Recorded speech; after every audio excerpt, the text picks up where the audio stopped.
Bismillahirrahmanirrahim. Assalamualaikum warahmatullahi wabarakatuh.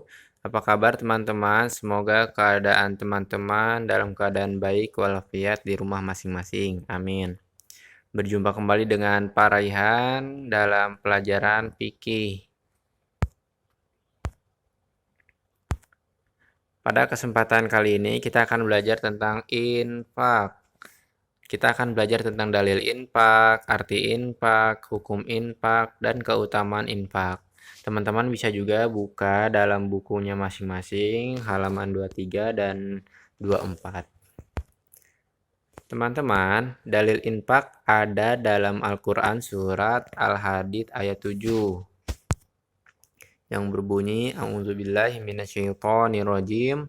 Aminu billahi wa rasulihi wa anfiqu mimma ja'alakum mustakhlafina fih falladzina amanu minkum wa anfiqu lahum ajrun kabir.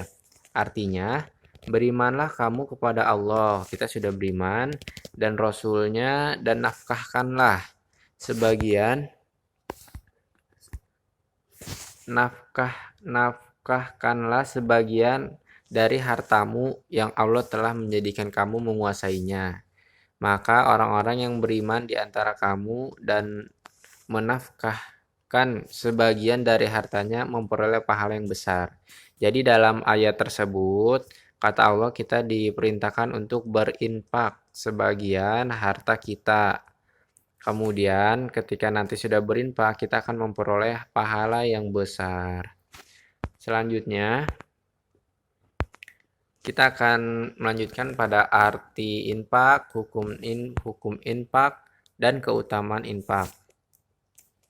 Infak menurut bahasa adalah berlalu, habis, mengeluarkan isi, dan membelanjakan. Kalau menurut istilah adalah mengeluarkan harta tertentu untuk dipergunakan bagi suatu kepentingan sesuai syariat dan hanya mengharap ridho Allah Subhanahu wa taala. Contohnya, kita ikut menyumbangkan untuk pembangunan masjid, ikut menyumbangkan pembangunan sekolah, dan sebagainya. Selanjutnya, teman-teman kita bisa perhatikan ayat berikut.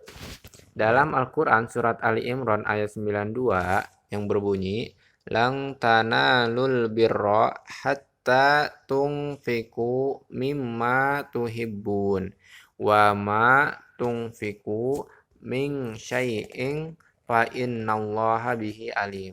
Artinya, kamu sekali-kali tidak sampai kepada kebaikan yang sempurna sebelum kamu menafkahkan atau menginfakkan sebagian harta yang kamu cintai, dan apa saja yang kamu nafkahkan untuk, maka sesungguhnya Allah mengetahui. Jadi dalam ayat berikut kata Allah, kalau kita ingin sampai kepada kebaikan yang sempurna, kita perlu menginfakkan sebagian harta kita yang kita suka. Jadi misalnya kalau ada bencana alam, sebaiknya kita menyumbangkan pakaian yang menurut kita layak pakai, dan itu masih baik. Tidak yang robek, tidak yang kusut, dan seterusnya. Kemudian keutamaan berinfak. Ada dalam Quran surat Al-Baqarah ayat 261 yang berbunyi, Masalul ladzina yunfikuna amwalahum fi sabilillah kamasali habbah ambitat sab'a sanabil fi kulli sumbulatin mi'ata habbah wallahu yudha'ifu liman yasha' wallahu wasi'un alim.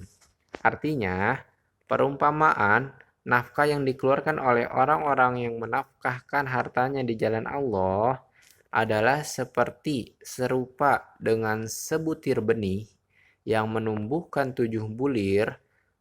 Pada tiap-tiap bulir ada 100 biji. Allah melipat gandakan ganjaran balasan bagi siapa yang Dia kehendaki, dan Allah Maha luas karunia-Nya, lagi Maha mengetahui. Jadi, sebagaimana dalam ayat berikut, kalau kita infak, infak kita itu seperti sebutir benih, di mana benihnya itu akan tumbuh lagi 7 bulir. Di tiap bulirnya itu ada 100 biji. Berarti ada sekitar 700 kali lipat pahala kita yang nanti kita akan infakkan. Dan itu akan diberikan oleh Allah Subhanahu wa taala. Kemudian ada manfaat infak. Apa saja manfaat infak? Pertama, mendekatkan diri kepada Allah Subhanahu wa taala. Yang kedua, mempersiapkan pahala untuk bekal akhirat. Yang ketiga, memakmurkan masjid atau sekolah. Dan keempat, mendekatkan antara orang yang kaya dan miskin. Jadi kalau kita infak, insya Allah kita akan lebih dekat kepada Allah Subhanahu wa taala. Karena kita sudah menyumbangkan sebagian harta kita untuk jalan Allah Subhanahu wa taala. Yang kedua, kita juga akan mempunyai pahala yang besar karena kita perlu bekal di akhirat nanti, yaitu dengan salah satunya berinfak. Dan ketiga, memakmurkan masjid. Dengan uang atau harta sebagian yang kita punya, kita sumbangkan untuk pembangunan masjid atau sekolah. Kemudian berdiri tegak masjid tersebut atau sekolah tersebut. Dengan itu, masjid dan sekolah akan makmur dan pahalanya mengalir kepada kita. Dan terakhir, mendekatkan antara orang yang kaya dan miskin, yang mampu dan belum mampu. Baik, demikian teman-teman materi tentang infak. Semoga bisa dipahami oleh teman-teman. Terima kasih.